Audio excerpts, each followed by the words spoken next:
মালদার মোথাবাড়ি বা কালিয়াচক কাণ্ডে কাদের ষড়যন্ত্রে পরিকল্পিত হামলা হয়েছিল জুডিশিয়াল অফিসারদের বিরুদ্ধে? ছোলাম বাগডোগরা এয়ারপোর্ট থেকে ভোটার ডিলিট হয়ে গেছিল, তার প্রতিবাদের ওইখানে ছিলাম বলে অ্যারেস্ট হলাম। গতকালই গ্রেফতার হয়েছে আইএসএফ প্রার্থী। আজ ইতিমধ্যে গ্রেফতার এআই মিম নেতা, অর্থাৎ মিম নেতা এবং আইএসএফ কাদের ষড়যন্ত্রে উত্তপ্ত হয়ে উঠেছিল মালদা।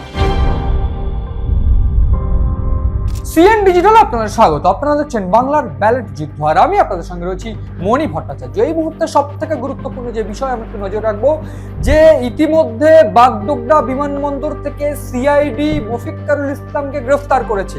এই মফিক্কারুল ইসলাম, যিনি কিনা যার বেশ কয়েকটি ভিডিও ভাইরাল হয়েছিল মালদার এই ঘটনায়, তিনি গাড়ির উপরে দাঁড়িয়ে রীতিমতো হুঙ্কার দিচ্ছেন, সেই ভিডিও ভাইরাল হয়। এবং ইতিমধ্যে আমরা দেখেছি জুডিশিয়াল অফিসারদের আটকে রেখে যে বিক্ষোভ, তাদের গাড়িতে ভাঙচুর করা, রীতিমতো এই তিনজন মহিলা অফিসারদের যে তাণ্ডব, বা তিনজন মহিলা জুডিশিয়াল অফিসার সেখানে ছিল, মোট 7 জন অফিসারদের মধ্যে 3 জন মহিলা, তাদের যে আর্তনাদ, সেই আর্তনাদ আমরা সেই ভিডিও দেখেছি। এবং তারই মধ্যে সুপ্রিম কোর্ট অত্যন্ত উদ্বিগ্ন হয়ে পড়েছিল।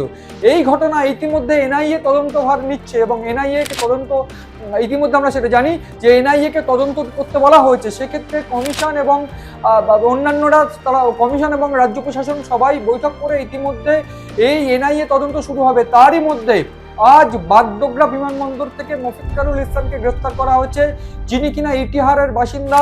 এই ইটাহারের বাসিন্দা, কলকাতা হাইকোর্টের একজন আইনজীবী, এবং তার পাশাপাশি তিনি এআই মিম নেতা। 2021 সালে ইটাহারের প্রার্থী ছিলেন এই মিম নেতা মফিক্কারুল ইসলাম। মিমের প্রার্থী ছিলেন তিনি, যদিও তিনি মাত্র 831টি ভোট পান। এরপর থেকে তিনি সক্রিয় মিম সদস্য ছিলেন, এবং এই মুহূর্তে দাঁড়িয়ে তার এই ঘটনা, তাকে তিনি বেঙ্গালুরু পালিয়ে যাওয়ার চেষ্টা করছিলেন বলে এখনো সূত্রের খবর, তাকে গ্রেফতার করা হয়েছে। এবং বাগডোগরা বিমানবন্দর থেকে তার সঙ্গে আরো একজন সহকারীকে তাকে গ্রেফতার করা হয়েছে। তাদেরকে ইতিমধ্যে মালদা নিয়ে আসার খবর পাওয়া যাচ্ছে।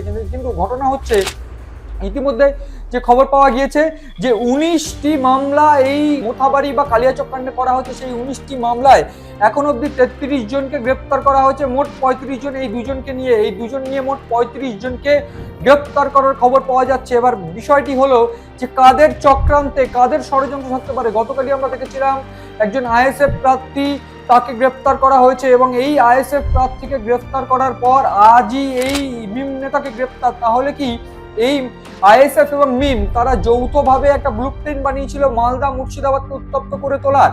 তবে সেক্ষেত্রে এই মফিক্কারুল ইসলাম বা যাকে গ্রেফতার করা হচ্ছে আইএসএফ প্রার্থী, তাদের ভূমিকা কি, সেইটাও কিন্তু খতিয়ে দেখার চেষ্টা করা হচ্ছে। যদিও বলে রাখতে চাইবো, আজ সকালেই এই মফিক্কারুল ইসলামকে গ্রেফতার করা হচ্ছে। মোট 33 জনকে গ্রেফতার করা হয়েছে, তার মধ্যে তাদের প্রত্যেককে জিজ্ঞাসাবাদ চলছে। গতকালই 18 জনকে গ্রেফতার করা হয়েছিল, তাদের মধ্যে তাদেরকে প্রত্যেককেই 10 দিনের পিসি দেওয়া হয়েছিল। এবং সেক্ষেত্রে এই মফিক্কারুল ইসলামকেও আজ পিসিতে চাওয়া হবে, এমনটাই কিন্তু সূত্রের খবর।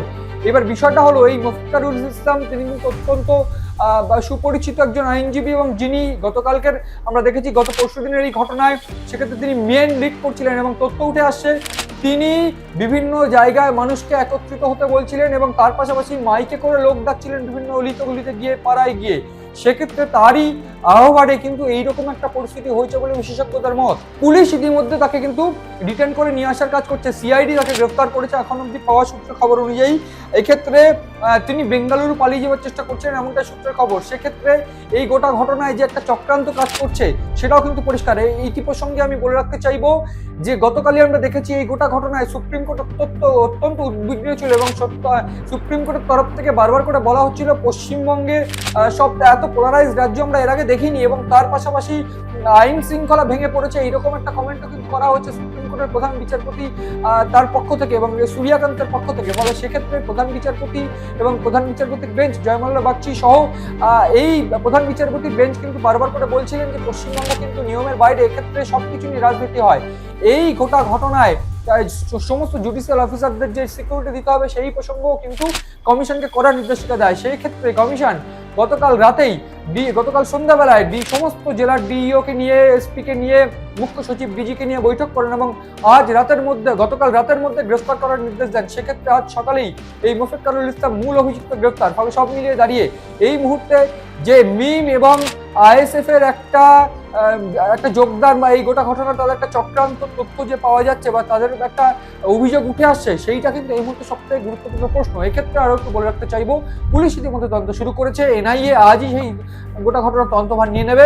সেক্ষেত্রে এনআইএ তদন্ত হতে আর কি কি উঠে আসে, কারা এই ঘটনার সঙ্গে যুক্ত, সেইটাই এখন দেখার।